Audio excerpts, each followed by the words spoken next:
தாய் தமிழ் உறவுகள் அனைவருக்கும் வணக்கம். அனைவருக்கும் இனிய சுதந்திர தின நல்வாழ்த்துக்கள். என் அன்பு தமிழ் சொந்தங்கள் அனைவருக்கும் என்னோட இனிய சுதந்திர தின நல்வாழ்த்துக்கள். ஏன் இதை திரும்ப திரும்ப சொல்கிறேன்னா, உண்மையிலேயே நம்ம இந்தியாவில் நம்ம சுதந்திரம் வெள்ளைக்காரங்கிட்டேருந்து நம்ம சுதந்திரம் வாங்கிட்டோம்.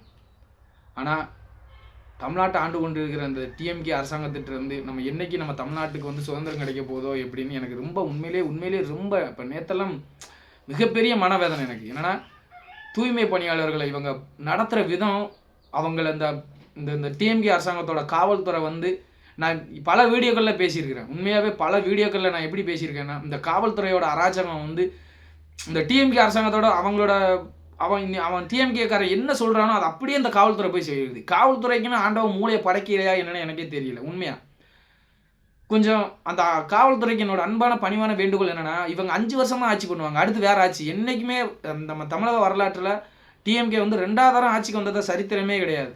இனிமேல் ஆட்சிக்கு அவங்க வரப்போகிறது கிடையாது. அதை மனசுக்குள்ளே வச்சுக்கிட்டு தான் மக்களை எந்த லெவலுக்கு சொல்ல முடியாத அளவுக்கு, உண்மையிலே சொல்ல முடியாத தாங்க முடியாத அளவுக்கு அவங்களோட வன்முறையும், அவங்க நேரடியாக ஒன்று முடிஞ்சால் கூலிப்படையை விட்டு ஏவி விடுறாங்க.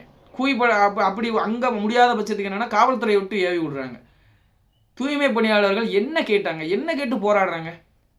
நீ எதிர்கட்சியாக இருக்கும் போது போய் நீ போய் அவங்கக்கிட்ட பேசி என்ன வாக்குறுதி கொடுத்தையோ வாக்குறுதி கொடுத்துட்டு அவங்களோட ஓட்டை அப்படியே துட்டை கொடுத்து ஒரு லட்டு மாதிரி வாங்கி செவிச்சிட்டு 4.5 வருஷமாக போராடுறாங்க. இப்போவுமே அவங்க வந்து தீவிரவாதிகள் கிடையாது. குண்டு போட்டு ஒரு 59 பேரை அழிச்சிட்டு ஒரு 227 பேர் ஒன்றும் ஊனமாக கிடக்குறாங்களே, அந்த மாதிரி தீவிரவாதிகள் கிடையாது. நீ தீவிரவாதி கூட அவங்களுக்கு பாதுகாப்பு கொடுக்க, நீ தீவிரவாத செயல் செய்ய, தீவிரவாதிகளை யாருமே கண்டுக்கக்கூடாது வைக்கக்கூடாது அப்படின்னு சொல்லிட்டு நீ தீவிரவாதிகளுக்கு பாதுகாப்பு கொடுக்க.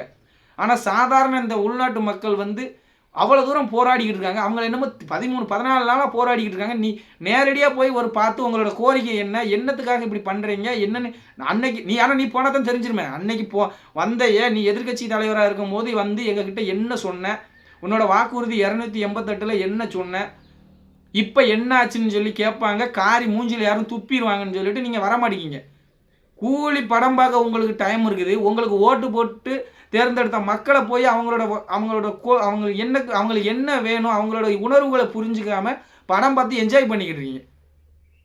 என் அன்பு உறவுகளை, இதே மாதிரி தான் குளத்தூர் தொகுதி பக்கத்தில் வேசார்பாடியில் கரண்டு சாக்காகி ஒரு 20 குடும்பம் அப்படியே தீக்கு இறையாச்சு.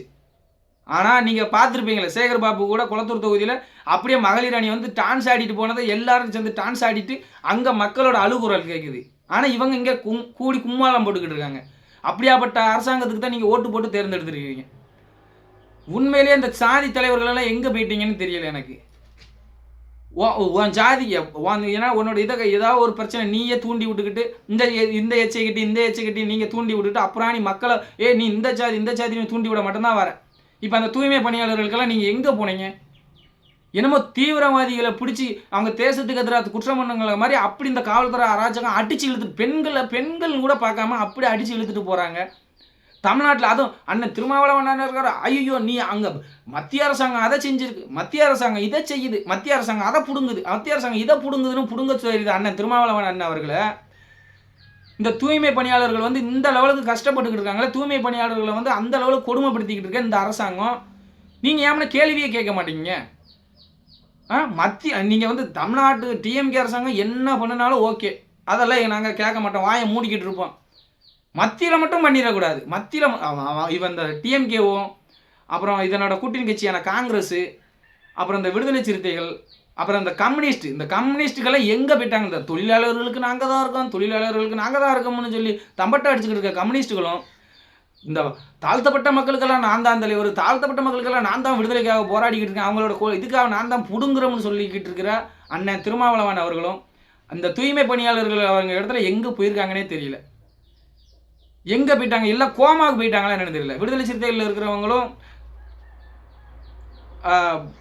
இந்த கம்யூனிஸ்ட்காரங்க எல்லாமே கோமாவுக்கு போயிட்டாங்க. அவங்க காங்கிரஸே இல்லை தமிழ்நாட்டில், அது வேறு விஷயம். ஏன்னா அவங்களாம் எங்கே போயிட்டாங்கன்னு தெரியல. இதே இந்த தூய்மை பணியாளர்கள்ங்கிற போர்வைக்குள்ளே ரவுடிகளை கூப்பிட்டு அன்னை சவுசங்கர் வீட்டில் போய் மலத்தை கலந்து ஊற்றுனாங்களே, அதுக்கு தான் இந்த காங்கிரஸ் லாய்க்கு. ஏன்னா யாராவது ஒரு நல்ல ஒரு படித்த தலைவர், மக்களுக்கான தலைவரை வந்து காங்கிரஸ் ஒரு எப்பேற்பட்ட தலைவர் இருந்த இது பொசிஷனில் போய் ஒரு 1ஆம் நம்பர் ரவுடி பேரை போய் மாநில தலைவராக போட்டால் அது எங்கே விளங்கும்?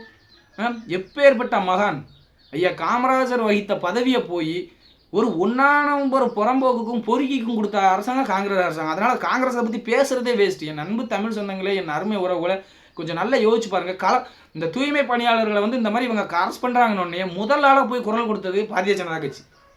அக்கா தமிழிசை சவுந்தரராஜன், எங்களோட முன்னாள் தலைவர் மாநில தலைவர் அண்ணாமலை அவர்கள், எங்களோட இன்னொரு தலைவர் நயினார் நாகேந்திரன், பாரதிய ஜனதா கட்சிக்குள்ள தலைவர்கள் மட்டும்தான் தூய்மை பணியாளர்களுக்காக அதுலேயும் நீங்கள் ஒரு வீடியோ பார்த்துருப்பீங்க. தூய்மை பணியாளர் ஒரு அக்கா தமிழிசை சவுந்தரராஜன் அவர்கள் அணைச்சி அவங்களுக்கு ஏதோ உடம்பு முதி அண்ணா அப்படி என் வீட்டு பொண்ணு, அது ஏன் பிள்ளை, ஏன் அக்கா, ஏன் தங்கச்சிங்கிற மாதிரி ஒரு குடும்பமாக அரவணைச்சு ஹாஸ்பிட்டலுக்கு கூப்பிட்டு போனாங்க. எந்த டிஎம்கே காரனாவது என்னாச்சு என்ன இது பேசினானா? அதுலேயும் சேகர் பாபு எது பேச்சுவார்த்தை எவ்வளோ ஆணவம், எவ்வளோ திமிரில் நீங்கள் எல்லாரும் பார்த்துட்டு இருந்திருப்பீங்க. என்ன ஆணவத்தில், என்ன திமிரில், என்ன அப்படி ஒரு நக்கலா. இதே மாதிரி தான் நீங்கள் சரி இந்த தூய்மை பணியாளர்கள் மட்டும் இல்லைன்னா நாடு குட்டிச்சோறாயிரும். அதை மனசில் அறிஞ்சிக்கிட்டு தான் ஐயா பாரத பிரதமர் நரேந்திர மோடி அவர்கள் தூய்மை பணியாளர்களோட காலை அலசி கும்பிட்டார். அப்பேற்பட்ட இயக்கம் பாரதிய ஜனதா கட்சி. ஈஸியாக நான் சொல்லிட்டு பேர் தான் மதவாத கட்சின்னு. எங்கேயாவது பாரதிய ஜனதா கட்சியோட தலைவர்கள் மித்த மதத்தை பற்றியோ எதை பற்றியோ பேசியிருக்காங்களா? என் அன்பு உறவுகளே, டிஎம்கேல இருக்கிறவன் கொஞ்சம் நல்ல, டிஎம்கேல இருக்கிறவன், விடுதலை சிறுத்தைகளில் இருக்கிறவன், காங்கிரஸில் இருக்கிறவன், கம்யூனிஸ்டில் இருக்கிறவங்கலாம் கொஞ்சம் நல்லா யோசிச்சுப்பார். மக்களுக்கு ஒரு பிரச்சனை அப்படின்னா அவங்க யாருன்னெல்லாம் பார்க்க மாட்டான். அவன் இவன் இந்த மதம் அந்த மதம் இந்த ஜாதி அந்த ஜாதி அதெல்லாம் கிடையவே கிடையாது.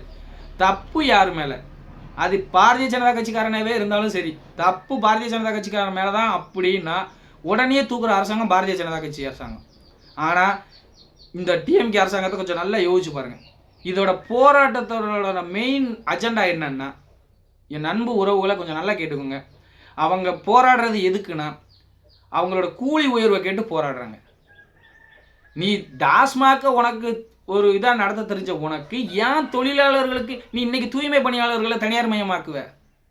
நாளைக்கு இதே மாதிரி ஆசிரியர்களையும் நடத்துவ, போலீஸ்காரங்களை, இந்த காவல்துறை இன்னைக்கு நீ அவன் சொல்கிறான்னு அடிக்கியே இதே நிலைமை நாளைக்கு உனக்கு தனியார் மயமாக விட்டுட்டு உனக்கு இதே நிலைமை வந்தால் என்ன பண்ணுவேன்?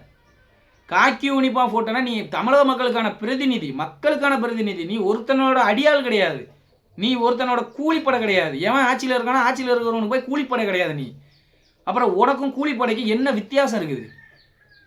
என் அன்பு தமிழ் சொந்தங்களே, என் அருமை உறவுகளை, இதுக்கு முன்னால் பார்த்தீங்கன்னா இதே மாதிரி தான் அந்த ஆசிரியர்கள் போராட்டத்தையும் இதே மாதிரி தான் பண்ணாங்க. பகுதி நேர ஆசிரியர்களை நாங்கள் முழு நேர பணியாளர்களாக மருத்துவம் கண்டிப்பாக நாங்கள் அப்படின்னு சொல்லி வாக்குறுதி கொடுத்தாங்க.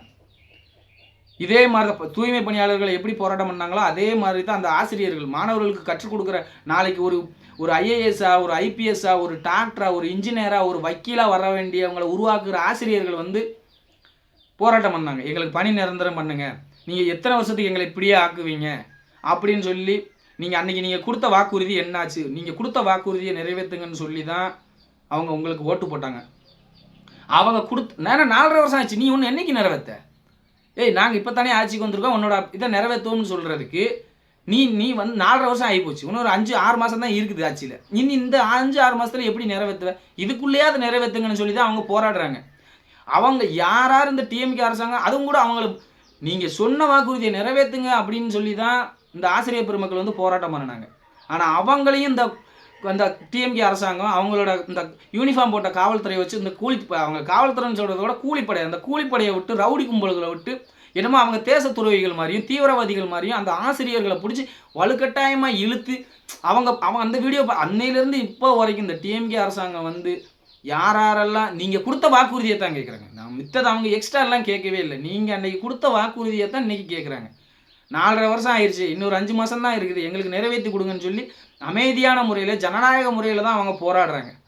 அப்போ நீ பாரதிய ஜனதா கட்சி எங்கேயாவது பாரதிய ஜனதா கட்சி அவங்க மேலே ஆட்சி பண்ணி எவ்வளவு நீ குற்றம் சுமத்தை தான் வைக்க? ஜனநாயகத்தில் என்ன வேணாலும் நடக்கலான்னு எங்களுடைய பாரதிய ஜனதா கட்சி தலைவர்கள் மோடியாக இருக்கட்டும், அமித்ஷாஜியாக இருக்கட்டும், இன்னும் எங்கள் தலைவர்கள்லாம் அவங்களுக்கு உரிமை இருக்குதுன்னு சொல்லி விட்டு கொடுத்துட்டு இருக்கிறாங்க. ஆனால் நீங்கள் என்ன பண்ணுறீங்க? நீங்கள் என்ன சொல்கிறீங்க? ஒரு தூய்மை பணியாளர்கள் அவங்க இல்லைன்னா தமிழ்நாடே அழிஞ்சிடும் நோய்வாய்ப்பட்டு. கொரோனா டைமில் எல்லாரும் செத்தாலும் பரவாயில்ல, என் மக்கள் வாழணும்னு அவங்க உயிரை கொடுக்க தியாகம் பண்ணவங்க தியாகிகள்.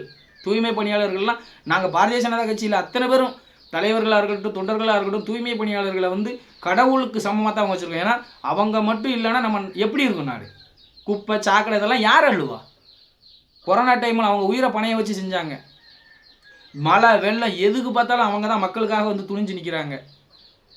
அவங்கள இந்த லெவலுக்கு கொடுமைப்படுத்துறதுக்கு கண்டிப்பாக கடவுள் வந்து அவங்களுக்கு மிகப்பெரிய தண்டனை கொடுப்பாரு. அதில் எந்த மாற்று கருத்தும் இல்லை. வருகிற 2026 சட்டமன்ற தேர்தலில் இன்னும் ஒரு தடவை டிஎம்கேக்கு ஓட்டு போட்டிங்கன்னா, இன்றைக்கி தூய்மை பணியாளர்கள், நேற்று ஆசிரியர்கள், நாளைக்கு காவல்துறையாக இருக்கலாம், வக்கீலாக இருக்க யாருக்கு வேணாலும் இருக்கலாம்.